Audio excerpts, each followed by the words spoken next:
The smell hit me first. Copper and gunpowder, sharp enough to taste, acrid enough to burn the back of my throat as I stood frozen in the doorway of what was supposed to be my hotel room, but was very clearly someone else's nightmare made manifest. I should have run the second my hotel keycard opened the wrong door,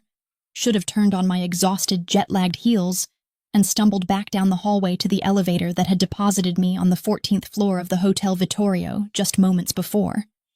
But my eyes had already locked onto the three men kneeling on the marble floor in the center of the opulent suite, their hands zip-tied behind their backs, and their faces painted with blood that looked black under the amber glow of the Murano glass chandelier, and onto him, the man in the Tom Ford suit that probably cost more than my entire year's salary, holding a silenced pistol like it was an extension of his hand, like the weight of it was as familiar to him as breathing.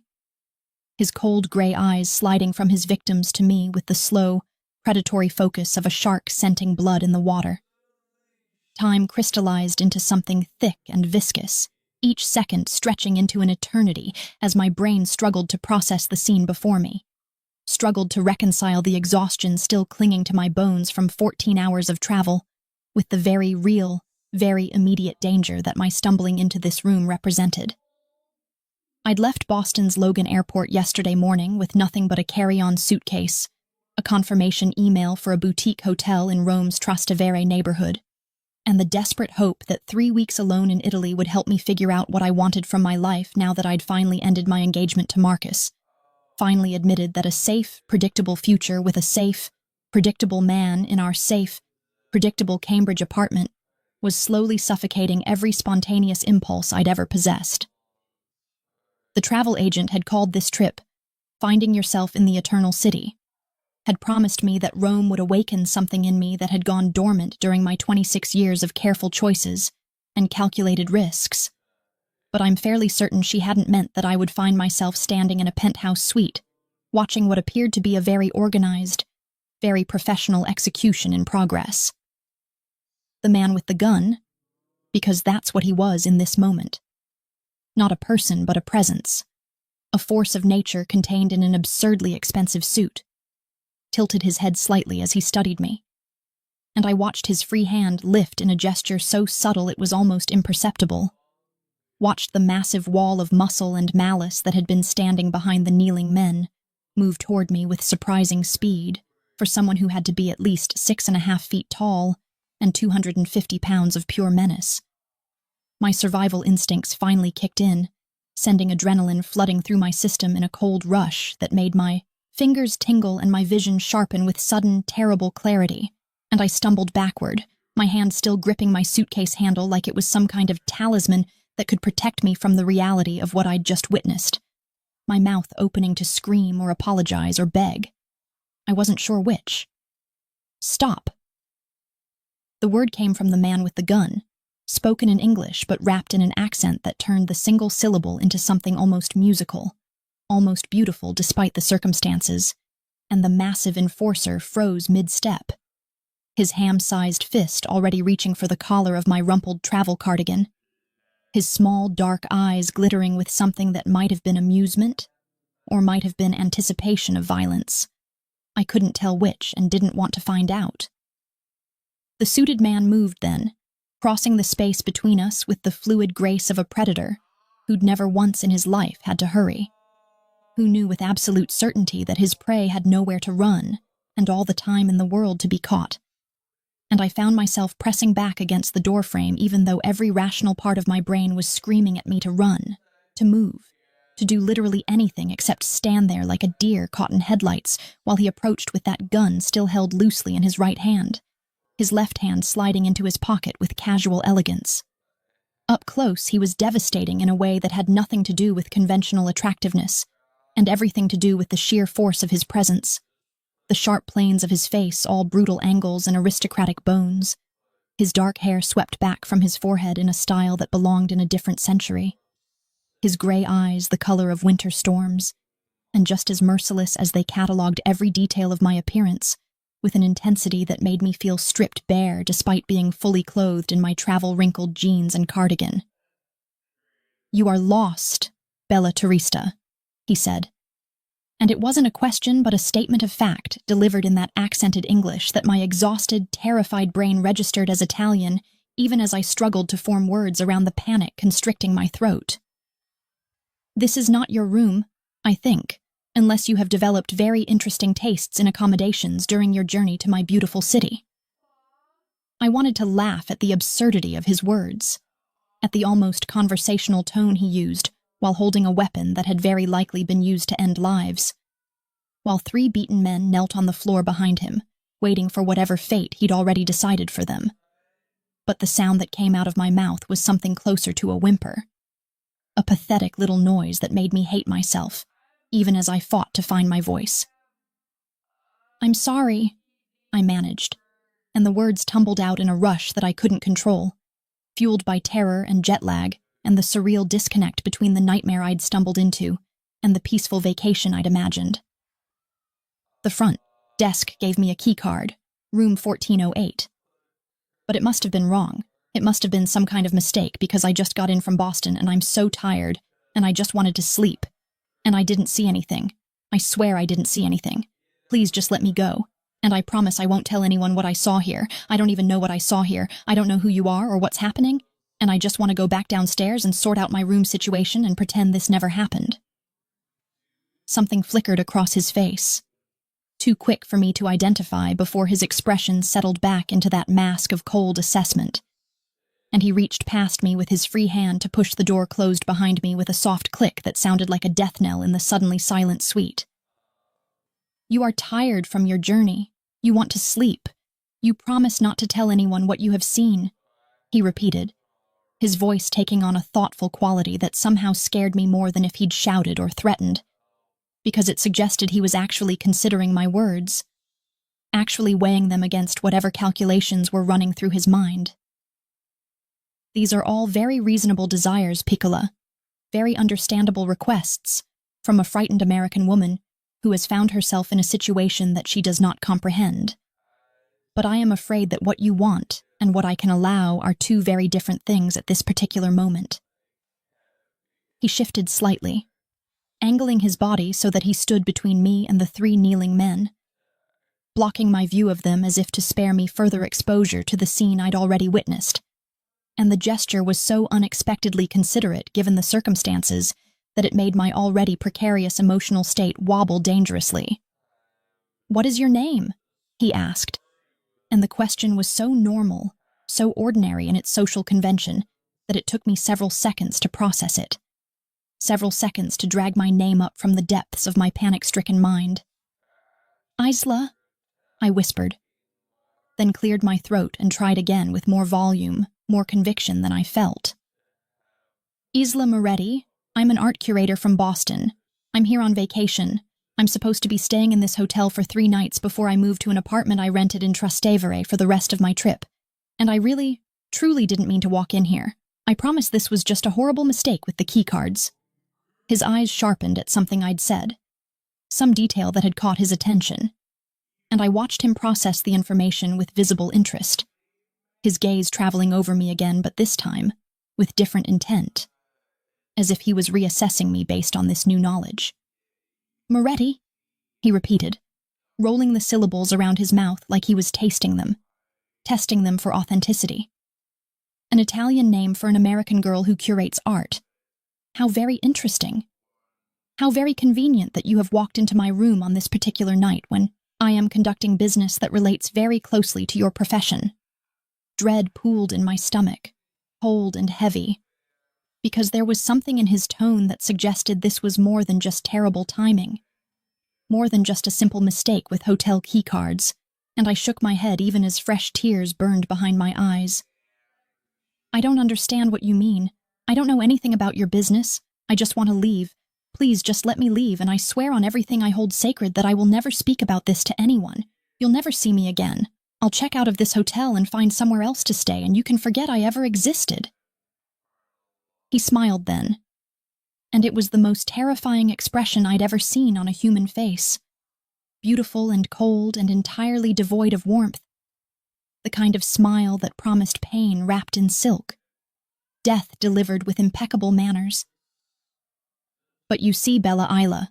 That is precisely the problem with your very generous offer to disappear from my life and my city, he said,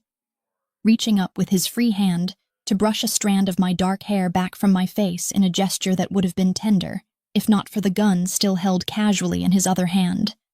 if not for the 3 bleeding men still kneeling behind him, if not for the complete lack of mercy in those winter storm eyes. The hotel security cameras will show you entering this room, will create a record of your presence here at this very inopportune moment. And while I have people who can make such recordings disappear, there will always be the question of what you saw, what you might remember, what you might tell the authorities if you were ever questioned about events that may or may not have occurred in this suite tonight. The implication of his words hit me like a physical blow, stealing the breath from my lungs and making my knees weak with the sudden, terrible understanding of just how much danger I was truly in, and I felt myself sway slightly as the exhaustion and terror combined into something overwhelming, something that threatened to drag me under. He moved closer, close enough that I could smell his cologne, something expensive and understated, cedar and bergamot, and something darker that I couldn't identify. Close enough that I could see the flecks of silver in his gray eyes, close enough that he could catch me if I fell, though whether he would let me hit the floor or not was anyone's guess. "Please," I breathed, and I hated the way my voice broke on the word, hated the tears that finally spilled over and tracked hot paths down my cheeks, hated the weakness I was showing in front of this beautiful, terrifying stranger who held my life in his perfectly manicured hands. "Please, I have a family. I have people who care about me. I have a whole life back in Boston waiting for me to return. Please don't hurt me. Please just let me go." He studied my face for a long moment, his expression unreadable, his thumb moving almost absently to catch one of my tears before it could fall from my jaw, and I watched him examine the moisture on his skin, like it was something curious, something he didn't often encounter in his carefully controlled world of violence and power. Then he stepped back, pulling his phone from his pocket with practiced ease, and pressed a button that connected him to someone on the other end, while his eyes never left my face, never stopped cataloging every minute change in my expression as I stood there trembling and crying, and utterly at his mercy. He spoke in rapid Italian,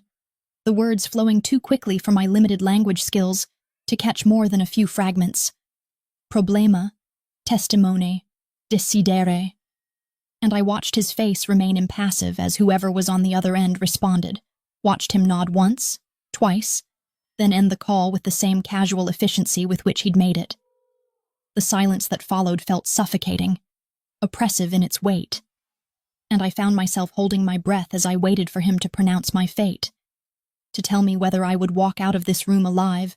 or become just another problem solved with brutal efficiency. "You will come with me, Isla Moretti," he finally said, gesturing toward the interior of the suite with the gun that he still hadn't bothered to put away.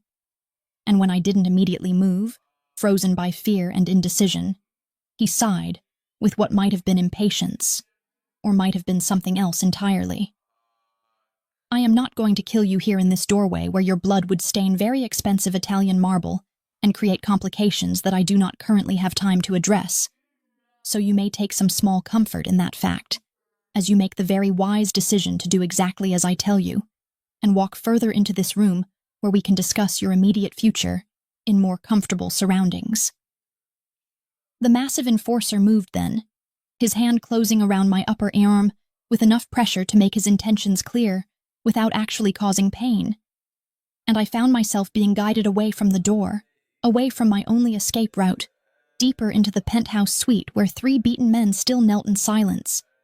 and the beautiful monster in the Tom Ford suit watched me with those merciless gray eyes that promised absolutely nothing except that my carefully planned vacation to find myself in the Eternal City had just become something far more dangerous, far more complicated, and far more terrifying than I could have ever imagined when I'd boarded that plane in Boston just yesterday morning, with my heart full of hope and my head full of dreams about new beginnings. He didn't kill me that first night, which somehow felt worse than if he had, because instead of the quick, brutal end that I'd spent hours imagining in vivid, terrifying detail as I lay curled on the massive bed in the locked bedroom where his enforcer had deposited me after the man in the Tom Ford suit had finished making phone calls in rapid Italian while I sat, trembling on a leather sofa that probably cost more than my car. I woke to watery Roman sunlight filtering through floor-to-ceiling windows and the disorienting realization that I was still alive, still breathing, still trapped in what had transformed from a nightmare into something far more complex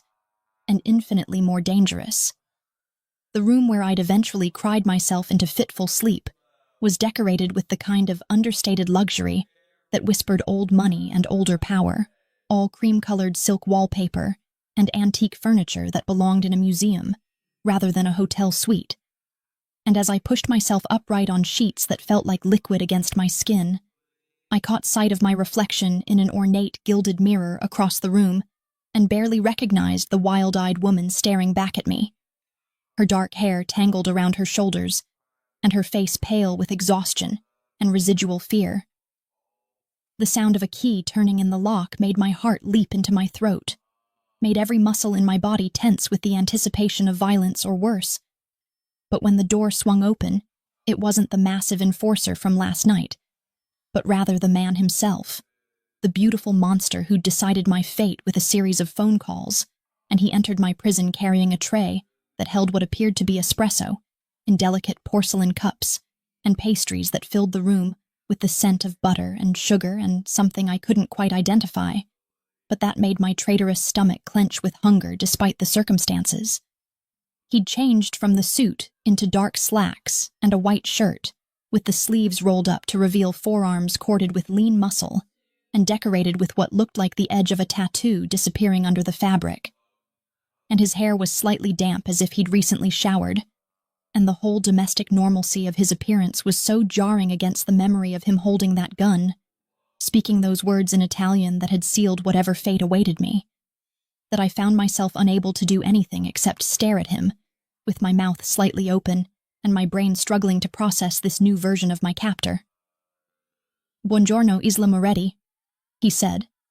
setting the tray down on the small table near the window with careful precision, before turning those winter storm eyes on me with an expression that might have been amusement, or might have been something darker lurking beneath the surface of his carefully controlled features. "I have brought you breakfast because I suspect you did not eat during your journey yesterday. And while I am many things that your American sensibilities would find objectionable, I am not the sort of man who allows a guest in his home to go hungry, even when that guest is here under circumstances that are less than ideal for both of us." Guest. The word was so absurd, so disconnected from the reality of my situation, that I felt a slightly hysterical laugh bubble up in my throat before I managed to swallow it down and force myself to speak with something approximating calm, even though my hands were shaking where they clutched the silk sheets. "I'm not a guest. I'm a prisoner," I said, and my voice came out rougher than I'd intended, scraped raw from the crying I'd done in the dark hours of the night, when I'd allowed myself to fully comprehend just how completely my life had derailed in the span of a single evening. Guests are free to leave whenever they want. Guests aren't locked in bedrooms by armed criminals who threaten them with security camera footage and vague implications about what might happen if they try to escape. He moved to the window, his back to me as he gazed out at the Rome skyline visible beyond the glass, and I watched the line of his shoulders beneath that crisp white shirt, watched the way he held himself with the absolute confidence of a man who'd never once doubted his place in the world, or his ability to bend that world to his will through whatever means necessary. "You are correct that your situation is not one of traditional hospitality, piccola curatrice," he acknowledged, and the Italian endearment, little curator, should not have made something flutter in my chest the way it did, should not have softened the edges of my fear even fractionally. But there was something in the way he said it that suggested he'd been thinking about me, about what I'd told him regarding my profession, about the details of my life that I'd spilled in my panic. "However, I would argue that you are also not precisely a prisoner, because a prisoner implies that you have done something wrong, that you are being held as punishment for crimes committed, and you have done nothing except be extraordinarily unlucky in your choice of hotel keycards and extraordinarily poor in your timing when you decided to enter a room that was very much not your own. He turned back to face me then,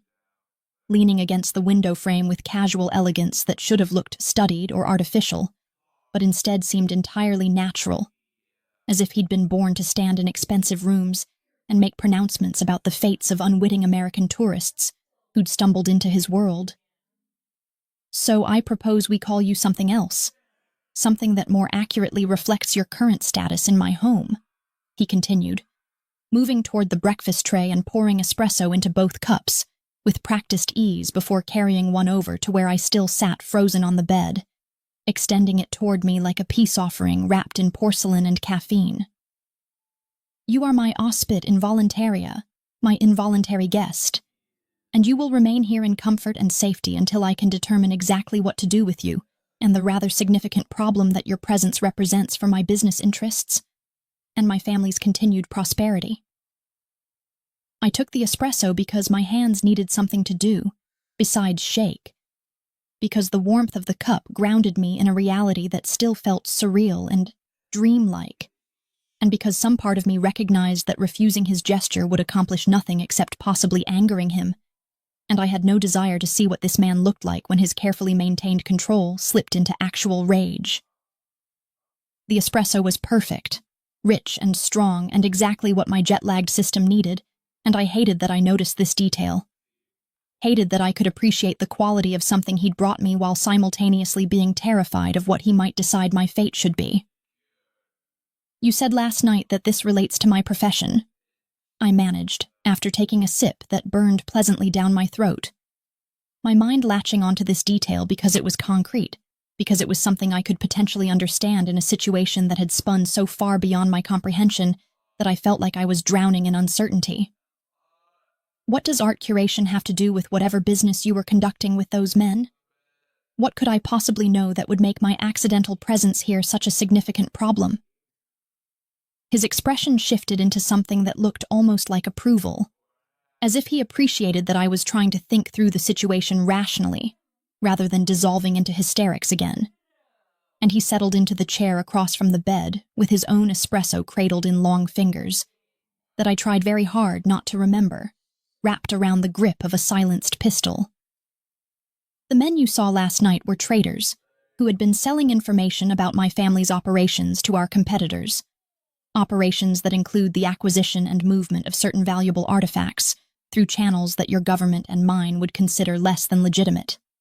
he explained with the kind of casual directness that suggested he saw no point in lying to me about the nature of his business. Perhaps because he'd already decided that I would never be in a position to share this information with anyone who mattered.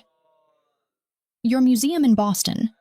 the prestigious institution where you work as a curator of Italian Renaissance pieces, if I remember correctly from our conversation last night, has recently acquired several paintings and sculptures from anonymous European donors, has it not? The question hit me like a bucket of ice water, shocking in its specificity and terrifying in its implications, and I felt my hands tighten around the espresso cup hard enough that I worried briefly about shattering the delicate porcelain. How do you know about acquisitions at my museum? How could you possibly have information about donations that haven't even been publicly announced yet? I demanded, my curator's instinct for protecting my institution's reputation momentarily overriding my fear of the man asking these questions. Those pieces went through extensive provenance verification. We have documentation dating back decades for each acquisition. We would never knowingly accept stolen artwork or anything with questionable origins. He smiled that terrible, beautiful smile again, the one that promised pain delivered with perfect manners, and leaned forward slightly in his chair, as if sharing a secret with a confidant rather than explaining criminal enterprise to a woman he was holding against her will. I know about these acquisitions, cara mia, because several of those pieces passed through my family's hands before they were carefully cleaned of their true provenance and presented to your museum with flawless documentation that cost a great deal of money and effort to produce, he said, watching my face with evident interest as the implications of his words sank in like stones dropping into still water. I know because the operation to move those particular items from their original locations in private collections across Europe to your museum's climate-controlled storage facilities was one that I personally oversaw. And I know because the traders you witnessed being questioned last night were the ones who sold information about this operation to people who would very much like to see my family's business disrupted and our reputation for discretion and reliability destroyed. The room spun slightly around me as I processed what he was telling me, as I mentally catalogued the recent acquisitions that matched his description and felt sick with the realization that pieces I'd authenticated, pieces I'd recommended for purchase, pieces I'd been excited to eventually display in our Renaissance gallery might have origins far darker than the carefully constructed paperwork had suggested. "You're saying my museum is a front for laundering stolen art," I said flatly, needing to hear myself speak the words aloud to make them real, to force myself to confront this new reality that was reshaping everything I thought I understood about my professional life. "You're saying that I've been unknowingly helping criminals move stolen artwork across international borders and into legitimate institutions where they can be sold, or displayed, or whatever it is you people do with priceless cultural artifacts that don't belong to you." His head tilted slightly in a gesture that might have been acknowledgement or might have been consideration of my phrasing, and he took a slow sip of his espresso before responding in that accented English that made even terrible revelations sound almost lyrical. "I am saying that your museum is one of many institutions worldwide that serves multiple purposes for multiple parties, some of whom are aware of these arrangements, and some of whom, like yourself, are simply very good at their jobs and very trusting of the documentation presented to them by their superiors," he corrected.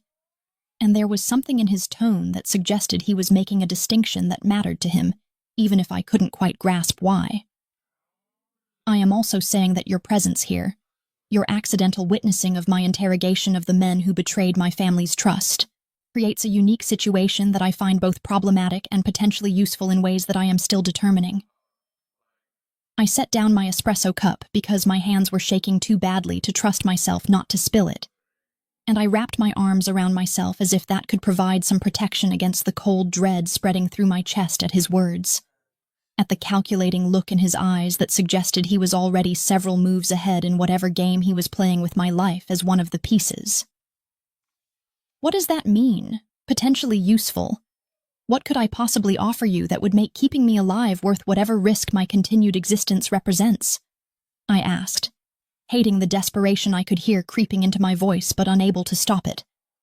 Unable to maintain the facade of calm when every instinct I possessed was screaming that I was in danger far more complex than simple physical threat.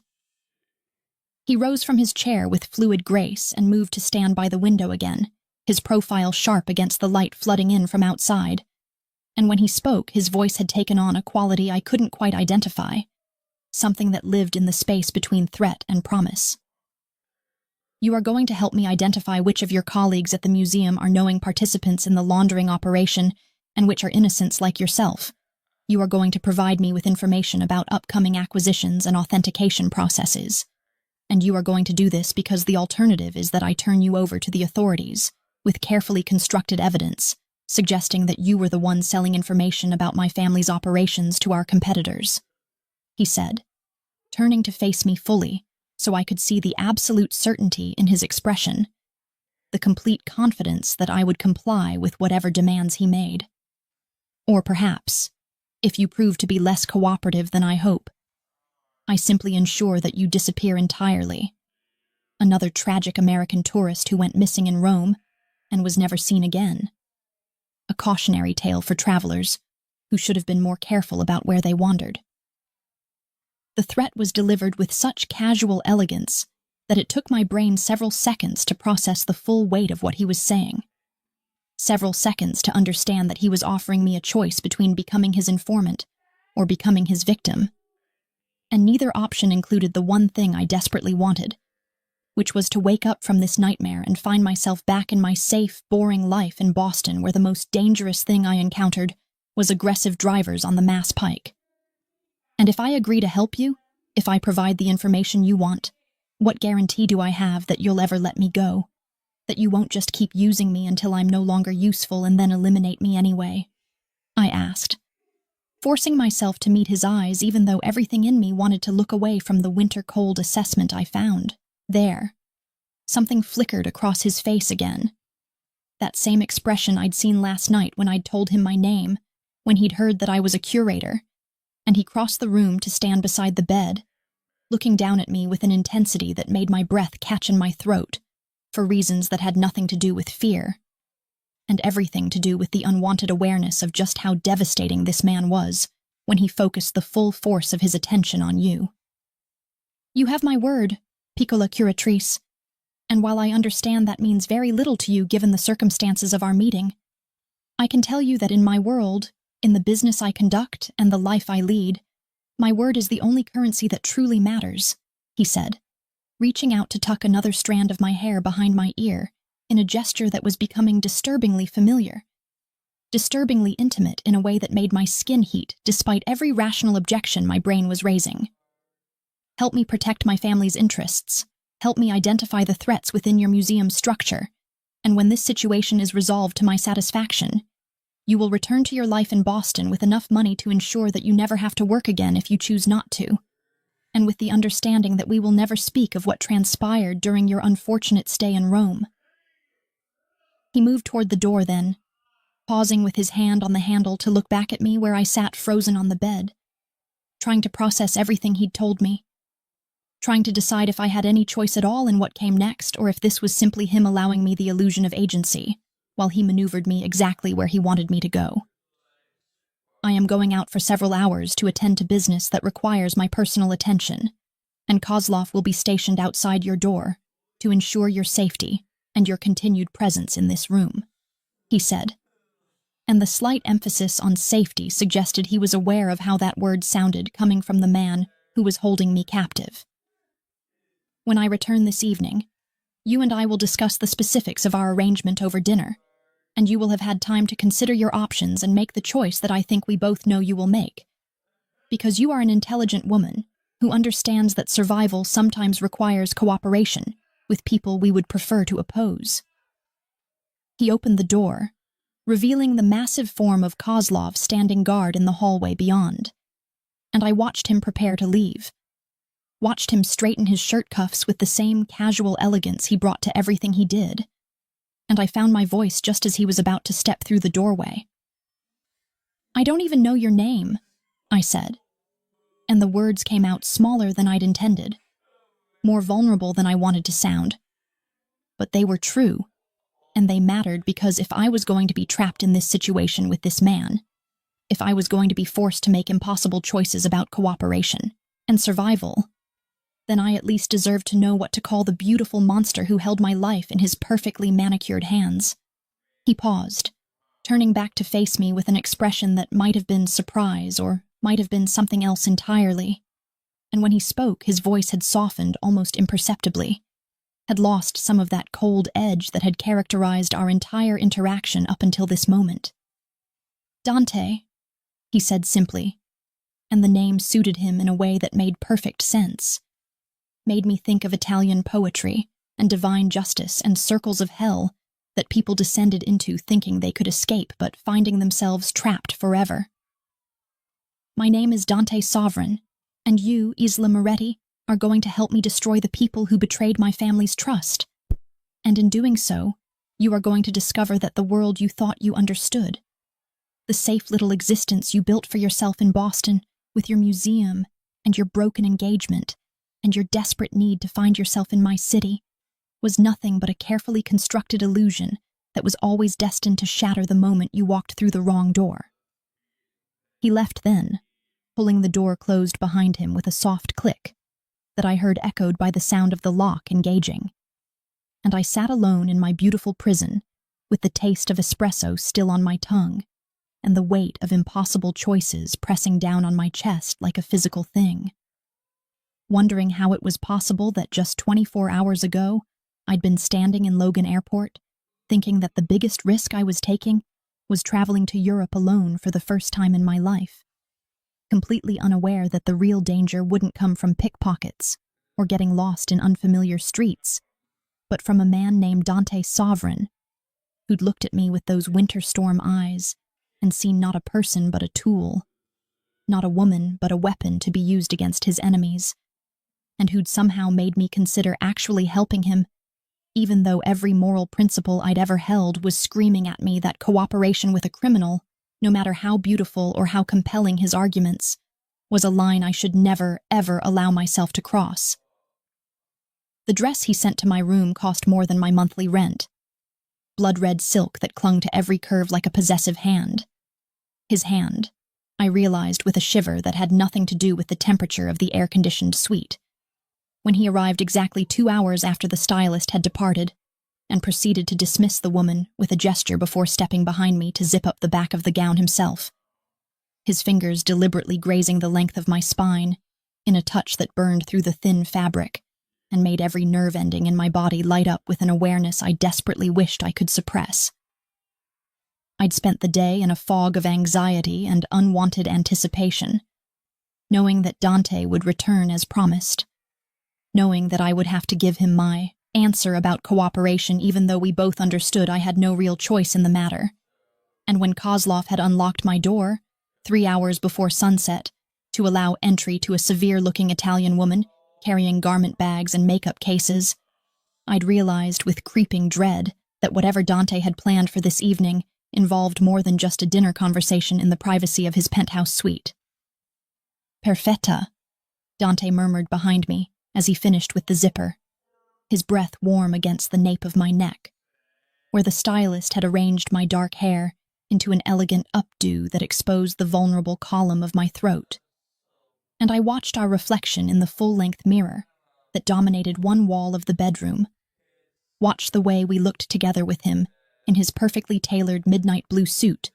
that probably cost more than my car and me in this dress that transformed me into someone I barely recognized, someone who looked like she belonged in his world of dangerous elegance and casual violence. You will do very nicely for what I require this evening, piccola curatrice.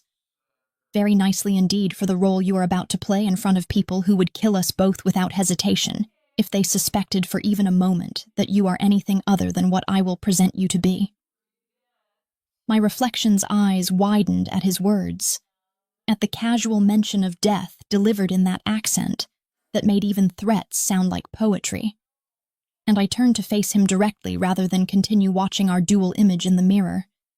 needing to see his expression when I asked the question that had been building in my mind since the stylist had first revealed the dress.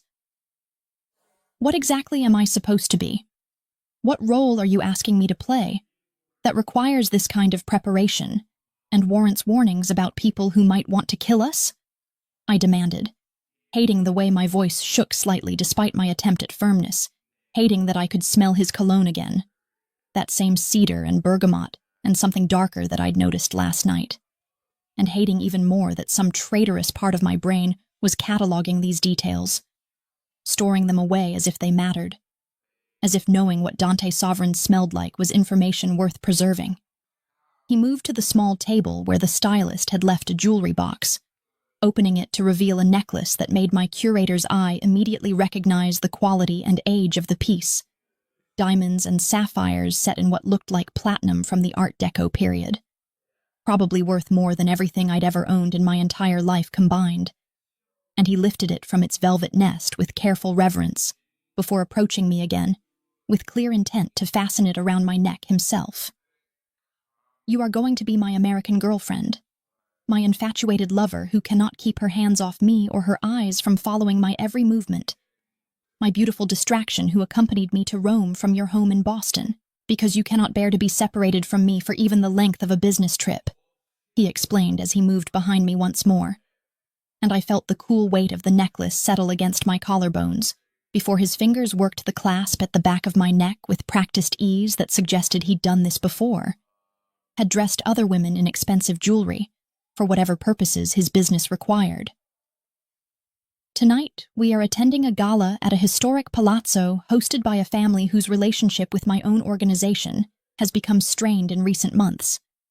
and your presence at my side serves multiple purposes, not least of which is to present the image of a man who is relaxed and confident enough in his position to bring his lover to what is essentially enemy territory. The casual way he described attending a party at the home of people he clearly considered threats made my stomach clench with fresh anxiety, made me acutely aware of how far out of my depth I'd sunk in the 36 hours since I'd walked through that wrong door, and I reached up instinctively to touch the necklace now adorning my throat, feeling the weight of the stones and the cool metal and understanding with sudden clarity that this was not just jewelry but a collar, a mark of ownership that would tell everyone at this gala exactly who I belonged to. And what happens if I can't play this role convincingly? What happens if someone at this party realizes I'm not actually your girlfriend, but rather a terrified curator you're holding prisoner in your hotel suite? I asked, meeting his eyes in the mirror as he stepped back to survey his handiwork, to assess whether I met whatever standards he'd set for my appearance at this event. His expression hardened almost imperceptibly, a subtle shift in the planes of his face that transformed him from devastatingly attractive to genuinely dangerous in the space between one heartbeat and the next, and he moved around to face me directly, reaching up to cup my jaw in one hand with just enough pressure to make his point without causing actual pain. If you cannot play this role convincingly, if you give anyone at this gala reason to suspect that you are anything other than a willing participant in our relationship, then people who have done nothing to deserve such a fate will suffer for your failure, he said. And the quiet intensity of his words was somehow more terrifying than if he'd shouted or threatened directly. My driver who brought you your breakfast this morning, the maid who changed your sheets while you bathed, the concierge at the front desk who made the error with your keycard that brought you to my door. These people and others like them throughout this hotel will pay the price for your inability to smile and touch me and convince a room full of criminals that you are desperately in love with Dante Sovereign. The threat was effective precisely because it was so specific, because he'd identified people I'd already encountered in my brief time as his captive, people whose faces I could remember and whose suffering would haunt me if my actions caused them harm. And I felt tears of frustration and fear burning behind my eyes, even as I forced myself not to look away from his cold assessment of my reaction. That's not fair. You can't hold innocent people hostage to ensure my cooperation. You can't threaten to hurt others just to make me comply with whatever sick game you're playing, I said. But even as the words left my mouth, I knew how foolish they sounded,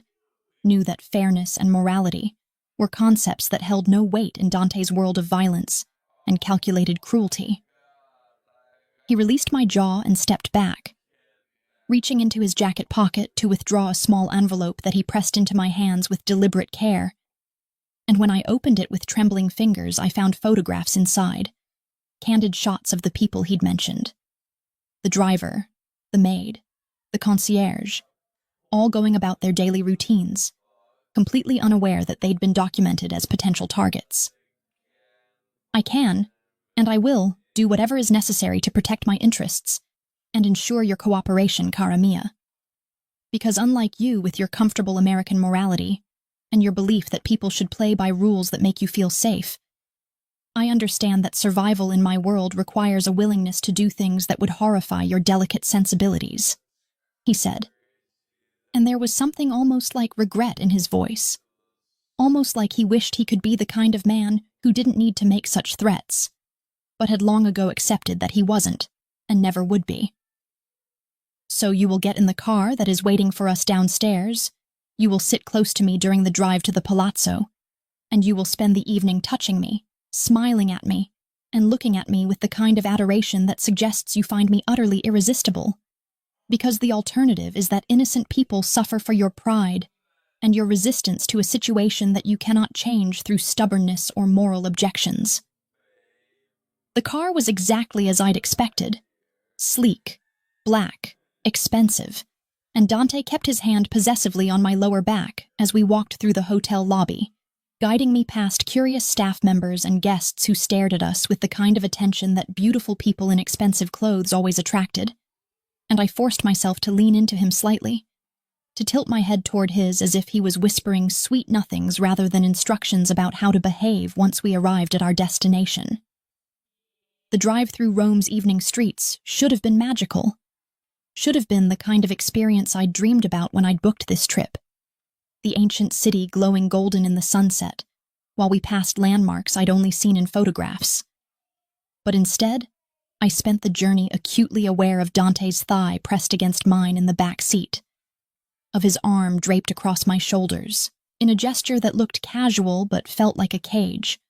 of the way he occasionally bent his head to murmur additional instructions that his driver couldn't hear over the partition, separating the front and back seats. The family hosting tonight's gala is called Valenti, and they have been attempting to expand into territories that my family has controlled for 3 generations, using tactics that violate agreements that have kept peace between our organizations for longer than you have been alive, Dante explained as we navigated through traffic, his fingers tracing absent patterns on my bare shoulder that made my skin prickle with unwanted awareness. The patriarch, Riccardo Valenti, is a man who respects strength and despises any display of weakness or uncertainty. So when we are in his presence, you will remain silent unless directly addressed. You will keep your eyes appropriately downcast, in a way that suggests you are aware of your place as my companion, but not so submissive that you appear to be a victim.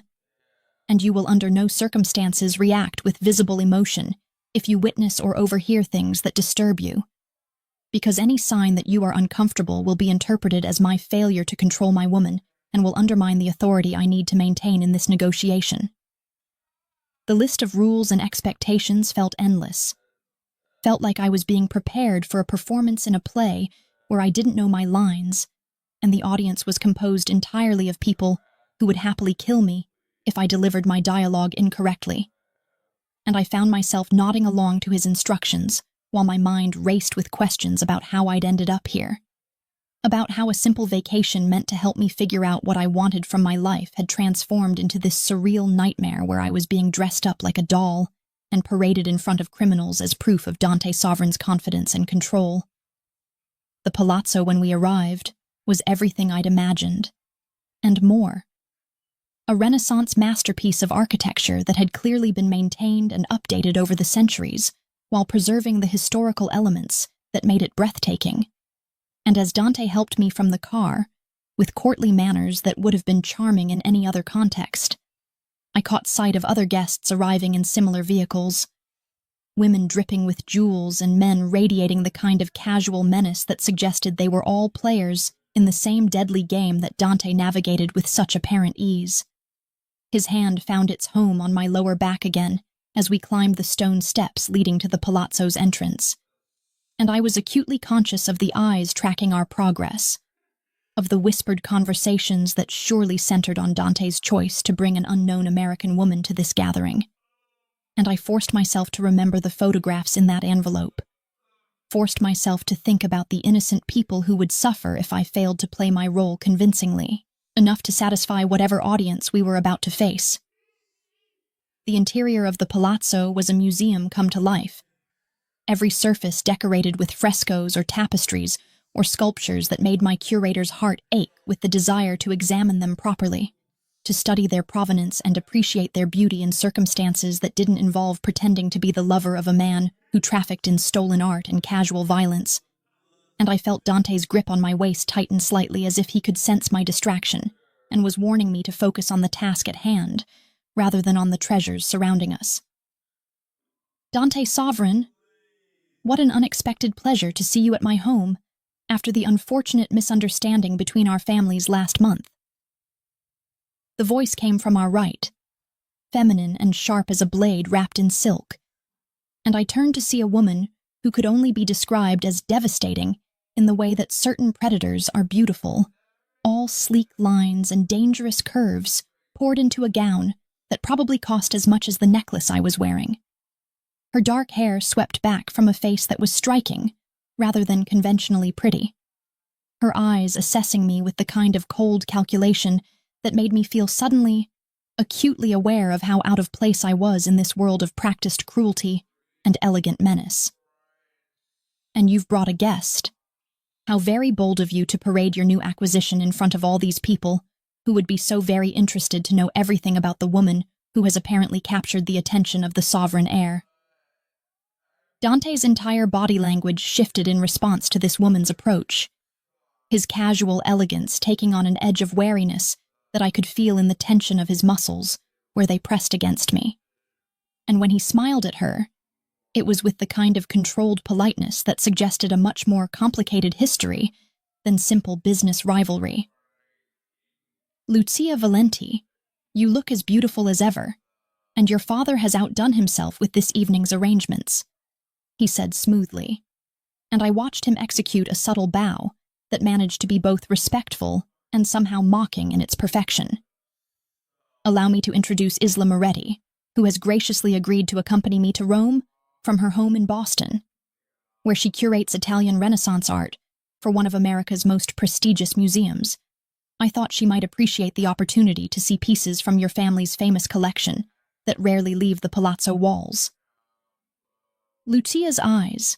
dark and venomous as a serpent's, fixed on me with an intensity that made my breath catch, and I felt Dante's hand move from my back to my hip in a gesture that was clearly possessive, clearly meant to communicate something to this woman who was regarding me like I was a particularly interesting specimen she was considering dissecting. "A curator, how absolutely fascinating, and an expert in Renaissance art no less," Lucia purred, circling around me slowly like a predator assessing prey, and I forced myself to remain still, to keep my expression neutral even as every instinct screamed at me to put distance between myself and this woman who radiated danger from every perfectly manicured gesture. "Tell me, Isla Moretti, does your museum know that their curator is currently wearing a necklace that was stolen from a private collection in Vienna 3 years ago? Or are you simply unaware that your lover's family business includes trafficking in treasures that don't belong to them?" The accusation hung in the air between us like a blade poised to fall, and I felt my face flush with heat that was part embarrassment and part anger at being used as a pawn in whatever power play was unfolding between Dante and this woman who clearly had her own agenda. But before I could formulate any kind of response, Dante pulled me flush against his side and bent his head to press a kiss to my temple that looked tender but felt like a warning. Felt like him telling me without words to stay silent and let him handle this confrontation. "My family's business dealings are well known to everyone in this room, Lucia, and I see no reason to pretend otherwise among friends who understand how the world truly operates beneath the veneer of legitimacy that we all maintain for the benefit of authorities who lack the intelligence to see past carefully constructed facades," he said. And his voice had taken on that cold edge I'd heard during our first meeting, that quality that suggested violence lurking just beneath the surface of his civilized exterior.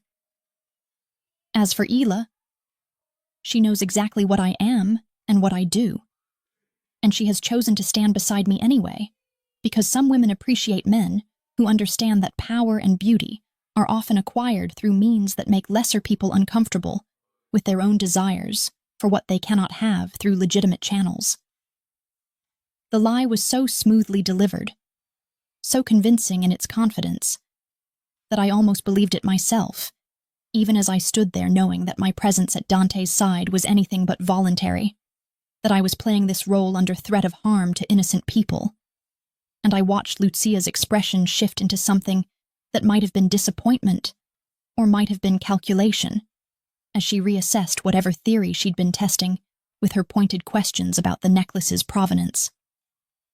"How very modern of you both. How very 21st century to dispense with the pretense of morality and simply embrace the darkness that drives us all toward the things we want regardless of the cost," she said, stepping back with a smile that didn't reach her eyes, that promised this conversation was far from over, even as she prepared to disengage from our immediate vicinity. "I do hope you'll save me a dance later this evening, Dante, so we can discuss certain business matters that have been left unresolved between our families, matters that I suspect you'll find very interesting, given the recent developments in territories we both have significant investments in protecting." She glided away before Dante could respond, disappearing into the crowd of guests that filled the palazzo's grand ballroom with the kind of elegant menace that characterized everyone in attendance. and I felt Dante release a breath I hadn't realized he'd been holding. Felt the tension in his body ease fractionally, as the immediate threat of Lucia's presence receded into the general danger of the evening. That woman is poison wrapped in Versace, and she has wanted me in her bed and under her control since we were teenagers learning the family business from our respective fathers, he murmured into my ear, his lips brushing my skin in a way that sent shivers down my spine despite everything. Despite knowing this was all performance and threat, and carefully calculated manipulation. She will try to get you alone at some point during the evening, will attempt to convince you that I am the villain in this scenario, and that she could offer you protection or escape if you would only betray my confidence. And when this happens, you will smile politely, excuse yourself, and find me immediately so that I can ensure her efforts to turn you against me fail as spectacularly as all her other attempts to undermine my family's position have failed. The evening stretched ahead of us like a minefield disguised as a party. And as Dante guided me deeper into the ballroom, filled with Rome's criminal elite dressed in their finest clothes, and hiding their worst intentions behind champagne flutes and perfect smiles, I realized with dawning horror that the photographs of innocent hotel workers weren't the only leverage he held over me. That he'd spent the car ride and these first interactions training me, preparing me, ensuring that when the real tests came, I would already be conditioned to turn to him for protection, to see him as my only ally in a room full of people who would happily destroy me if they knew the truth of how I'd come to be standing at his side wearing stolen jewelry and playing the role of the beloved companion to a man who dealt in violence and art with equal facility and complete absence of moral constraint. I stopped asking myself when I'd started wanting him and started asking myself why I'd fought it so long, especially when his mouth traced fire down my throat and his hands mapped territory on my body that already felt like it belonged to him when we tumbled through the door of his penthouse suite after the gala had descended into chaos and violence and the kind of revelations that shattered whatever remained of my carefully constructed understanding of the world I'd thought I inhabited. The evening had unraveled exactly as Dante had predicted it would, with Lucia cornering me in the Palazzo's Baroque powder room, while I'd been attempting to escape the suffocating weight of playing my role among criminals who smiled with their mouths while their eyes calculated the quickest ways to eliminate competition, and she'd whispered promises of protection and escape if I would only tell her what Dante was planning, what moves he was preparing to make in the territorial dispute that had everyone at the gala circling each other like sharks scenting blood in increasingly expensive waters. I'd done exactly as Dante had instructed, had smiled politely, and excused myself, and found him in the ballroom where he'd been engaged in conversation with Riccardo Valenti himself, and the look of approval in his winter storm eyes when I'd pressed close to his side and murmured that Lucia had approached me exactly as he'd warned, had sent a rush of something dangerous and intoxicating through my veins. Something that felt disturbingly like pride in having pleased him, in having played my role so well that even Lucia's attempts at manipulation had failed to shake my performance. The turning point had come during the dancing, when Dante had pulled me onto the floor amid other couples swaying to music played by a string quartet that probably cost more per hour than I made in a week, his hand spanning the small of my back, while his other hand clasped mine with a possessiveness that had stopped being entirely for show. Somewhere during the evening's progression from performance to something far more complicated and infinitely more dangerous to my sense of self-preservation. You are doing remarkably well for someone who walked into my world completely unprepared just 2 days ago. Piccola curatrice. So well that I find myself wondering if perhaps you are not quite as innocent as you appeared when you stumbled through that wrong door, wearing your rumpled travel clothes and your terror-like armor against the reality you'd discovered. He'd murmured against my ear as we moved together to music that seemed designed to lower inhibitions and encourage the kind of dangerous proximity that made rational thought increasingly difficult to maintain. His body had been solid and warm against mine, his cologne mingling with the scent of expensive wine and old stone and something else that I was beginning to recognize as uniquely him, as the combination of danger and elegance that characterized everything about Dante Sovereign and his carefully cultivated persona as a man who could move seamlessly between brutal violence and sophisticated charm without ever appearing to notice the contradiction. The chaos had erupted while we were still on the dance floor, had come in the form of shouting from the palazzo gardens, followed by the sound that I was learning to recognize as gunfire. And Dante's entire demeanor had transformed in an instant, from attentive lover to lethal predator, his hand moving to the small of my back, not in caress but in iron control as he'd maneuvered us toward the nearest exit. While around us, the gala's guests had reacted with varying degrees of alarm and practiced indifference that suggested this wasn't the first time their social events had been interrupted by violence. Kozlov had appeared as if summoned, his massive form creating a barrier between us and the panic spreading through the ballroom, and Dante had issued instructions in rapid Italian that had sent his enforcer moving toward the source of the disturbance, while he'd continued guiding me out of the palazzo and into the waiting car, with an efficiency that spoke of extensive practice in extracting himself from dangerous situations before they could fully develop into threats he couldn't control. In the car, he'd made phone calls, his voice cold and commanding, as he'd demanded updates and issued orders to people I couldn't see. And I'd sat pressed against the leather seat, watching Rome's ancient streets blur past the tinted windows, while my heart hammered against my ribs, and my mind struggled to process the reality that someone had been killed in those gardens, that the beautiful gala with its priceless art and elegant guests had been nothing more than a stage for the kind of violence that Dante navigated as casually as other people navigated office politics or family dinners. One of my cousins was found with his throat cut in the Valenti Gardens, murdered by someone who wanted to send a message that my family is vulnerable, that bringing you to that gala was evidence of my distraction and weakness rather than my confidence, Dante had finally said, ending his last call and turning to face me with an expression that was raw, in a way I hadn't seen before. Vulnerable beneath the fury that burned in those gray eyes like winter storms, finally breaking into the kind of tempest that destroyed everything in its path. I should have been terrified, should have used this moment of his distraction and grief to demand he release me, to insist that I'd played my role and earned my freedom. But instead I'd found myself reaching for him, found my hand moving of its own volition to touch his face in a gesture that was meant to comfort, but that ignited something between us that had been building since the moment he'd zipped up my dress earlier that evening, since he'd fastened the stolen necklace around my throat and looked at me like I was something precious rather than simply useful. He'd caught my wrist before my fingers could make contact with his skin, his grip firm enough to stop my movement but not painful, his eyes searching mine with an intensity that made me feel stripped bare despite being fully clothed in the expensive dress he'd provided. Don't touch me out of pity, cara mia. Don't offer comfort that you don't truly want to give, because once I start responding to your touch in the way my body has been demanding, since I first saw you standing in that doorway, looking terrified and beautiful and completely out of your depth, I won't be gentle, and I won't be the kind of man you deserve. The kind of man who would take his time and treat you like you're fragile rather than like you're mine to claim in. Whatever way I choose, he'd warned.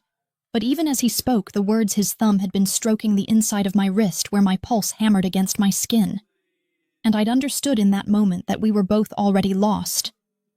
Both already falling towards something that would complicate everything and change nothing about the fundamental imbalance of power between a captor and his captive. I'd kissed him first, had closed the distance between us in the back seat of that moving car, and pressed my mouth to his with all the reckless desperation of someone who'd spent 2 days living in a state of heightened fear and adrenaline and unwanted attraction to the beautiful monster who held her life in his hands. And he'd responded exactly as he'd warned he would, with a hunger that consumed rather than caressed, with hands that gripped and claimed rather than requested permission, with a dominance that should have terrified me but instead ignited something in my core that I'd never acknowledged existed in my carefully controlled existence back in Boston. By the time we'd reached the penthouse, we'd already crossed lines that couldn't be uncrossed, had already established through desperate kisses and roaming hands that whatever happened next would be inevitable. And when he'd pulled me through the door and pressed me against the wall of his bedroom, with his mouth on my throat, and his hands pushing the expensive dress up my thighs.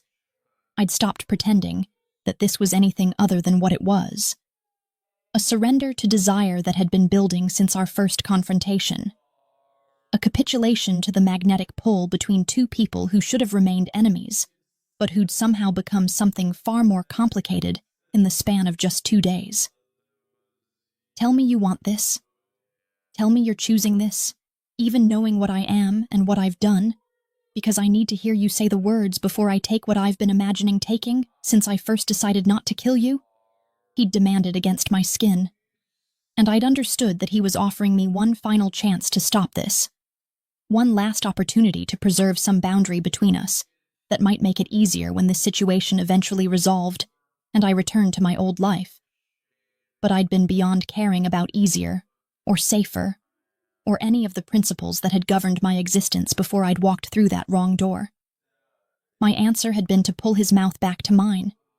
to wrap my legs around his waist and arch against him in invitation that required no translation, and whatever restraint he'd been maintaining had shattered completely, had given way to the kind of passionate intensity that obliterated thought and left only sensation, only the feeling of his hands stripping away fabric and inhibitions with equal efficiency, only the sound of our breathing harsh in the quiet luxury of his bedroom, only the overwhelming reality of finally surrendering to something I'd been fighting since the moment his cold, gray eyes had first assessed me and found me worthy of being kept alive for purposes that had evolved far beyond simple business necessity into something neither of us had anticipated or could now control. He'd orchestrated everything, the keycard, the meeting, even my trip to Rome, and when he walked back into that penthouse suite after spending the morning dealing with the aftermath of his cousin's murder, expecting to find me waiting in his bed where he'd left me tangled in silk sheets and the scent of our desperate coupling, he found me standing in his study, instead holding the gun from his nightstand, with hands that were surprisingly steady, even though my heart was obliterating itself against my ribs, my eyes fixed on the files spread across his desk that detailed months of surveillance on my life in Boston, photographs of me leaving my apartment and entering my museum and having coffee with colleagues who I'd thought were simply co-workers, but who were apparently involved in the art laundering operation that had brought me into Dante's orbit long before I'd ever booked a flight to Italy. The evidence of his manipulation was overwhelming in its thoroughness, in the way it documented every aspect of my existence down to my relationship with Marcus, my ex-fiancé,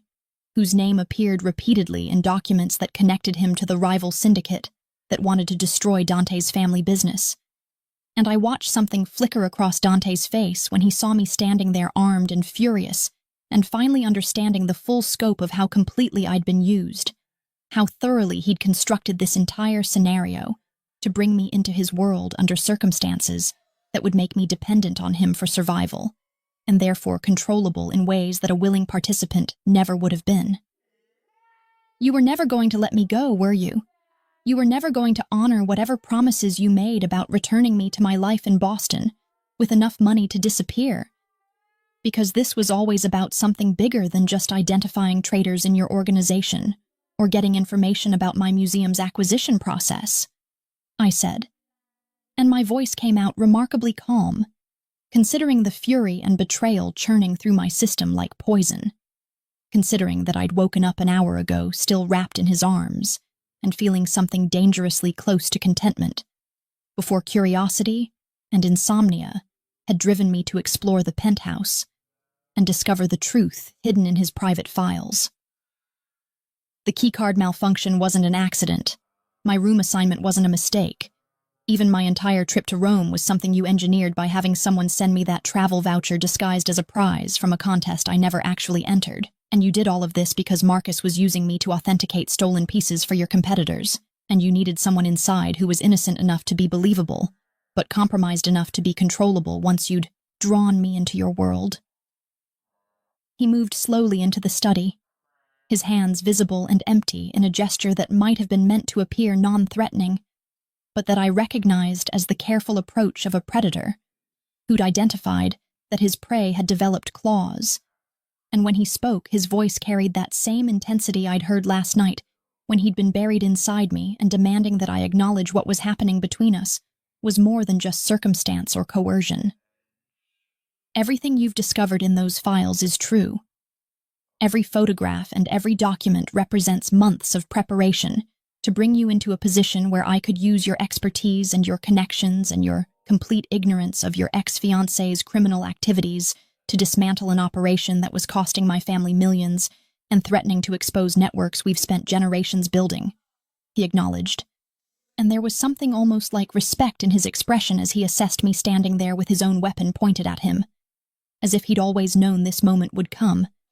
and was pleased rather than alarmed that I'd finally uncovered the full extent of his manipulation. But you're wrong about one thing, Piccola Curatrice, wrong about the most important thing, which is that what started as manipulation and necessity has become something else entirely, something I didn't plan for and couldn't have predicted no matter how thoroughly I researched every aspect of your life before orchestrating our meeting. The words should have meant nothing, coming from a man who'd just been exposed as having controlled every element of my presence in his world, should have been dismissed as more manipulation designed to keep me off balance and confused about what was real and what was performance. But I heard the truth in his voice anyway. Heard something raw beneath the calculated charm that made my hands waver slightly, even as I kept the gun trained on his chest. What could possibly have changed? What could you have discovered about me in 2 days that would transform me from a tool you were using to achieve your goals into something more than that? And why should I believe anything you say when you've been lying to me from the moment we met? I demanded, even as my mind flashed back to the way he'd held me last night after the violence and the passion had finally exhausted us both, to the things he'd whispered in Italian while he'd thought I was sleeping, words I'd only partially understood, but that had sounded like confessions rather than commands. Before he could answer, the sound of shattering glass and shouting erupted from somewhere else in the penthouse, followed immediately by gunfire that was close enough to make my entire body flinch with recognition and terror. And Dante moved then, with that predator's speed I'd witnessed before, closing the distance between us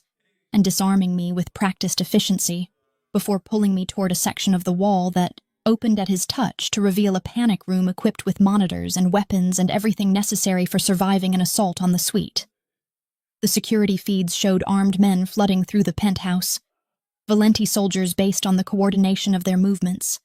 and I watched Dante's face transform into that cold mask of lethal calculation as he assessed the situation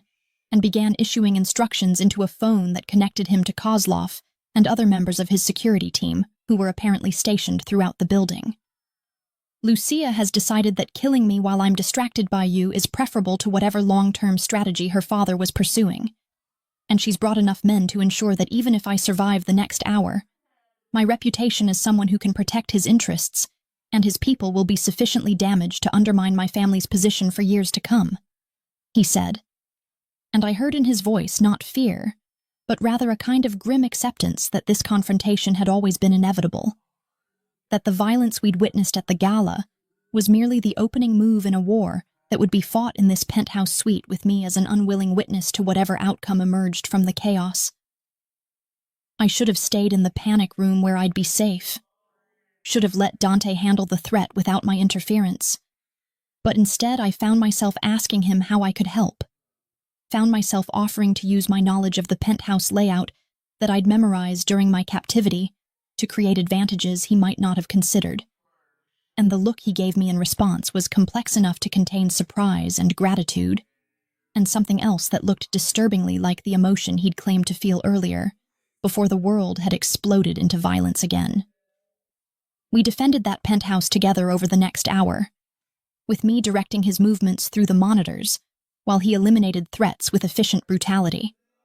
until finally Lucia herself appeared on the security feeds, holding a gun to the head of the hotel maid I recognized from that first morning, the innocent woman whose photograph Dante had shown me to ensure my cooperation, and I watched his entire body go still with the recognition that this was the test Lucia had designed, the choice she was forcing him to make between eliminating her and saving someone who meant nothing to his organization, but everything to his leverage over me. The confrontation ended not with Dante's bullet, but with my own desperate improvisation. With me identifying through the security monitors a priceless Bernini sculpture in the room where Lucia held her hostage, and remotely triggering the fire suppression system that I'd noticed during my exploration of the penthouse, creating enough confusion and distraction for Dante to take the shot that ended Lucia's threat permanently, while I ran from the panic room to pull the terrified maid to safety, through corridors still echoing with the sounds of violence being resolved by men who served the sovereign family, with the kind of loyalty that came from generations of mutual obligation and shared profit. The aftermath was managed with the same efficiency that characterized everything in Dante's world, with police connections ensuring that the narrative became one of a robbery attempt gone wrong, rather than a family war played out in a luxury hotel. And when the authorities and the cleanup crews had finally departed, and we stood alone again in the wreckage of his suite, he'd offered me the choice I'd been waiting for since that first night. Return to Boston with a new identity, and enough money to disappear into whatever life I chose for myself. Or stay with him, and become not his prisoner, or his tool,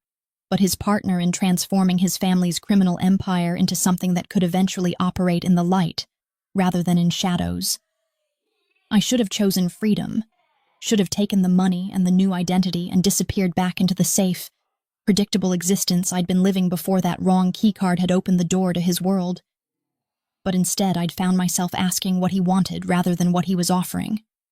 Found myself needing to hear him acknowledge that the connection between us had become something real rather than just convenient. And when he'd admitted that he wanted me to choose him, not because I was trapped, but because I saw all of him and stayed anyway, I'd understood that the woman who'd stumbled through that wrong door no longer existed. That 2 days in Dante Sovereign's world had transformed me into someone who could stand beside a man who dealt in violence and art and moral ambiguity with equal facility, and see not just the monster but the man beneath. Not just the criminal, but the complex human being who'd been shaped by circumstances and obligations that predated my existence, and would continue long after I'd made whatever choice would define the rest of my life. 3 months later, I stood beside him at an auction house that bore both our names, wearing his ring, and introducing him as my husband to art dealers and collectors who had no idea that the legitimate business we'd built together was funded by and gradually replacing the illegal operations that had brought us together. And when I caught his reflection in the glass case displaying a Caravaggio that had been recovered through means I'd learned not to question too closely, I saw in his winter storm eyes not possession but partnership, not control but something that looked dangerously close to the love that neither of us had been looking for, but that we'd found anyway, in the most unlikely of circumstances. I walked through the wrong door that night in Rome,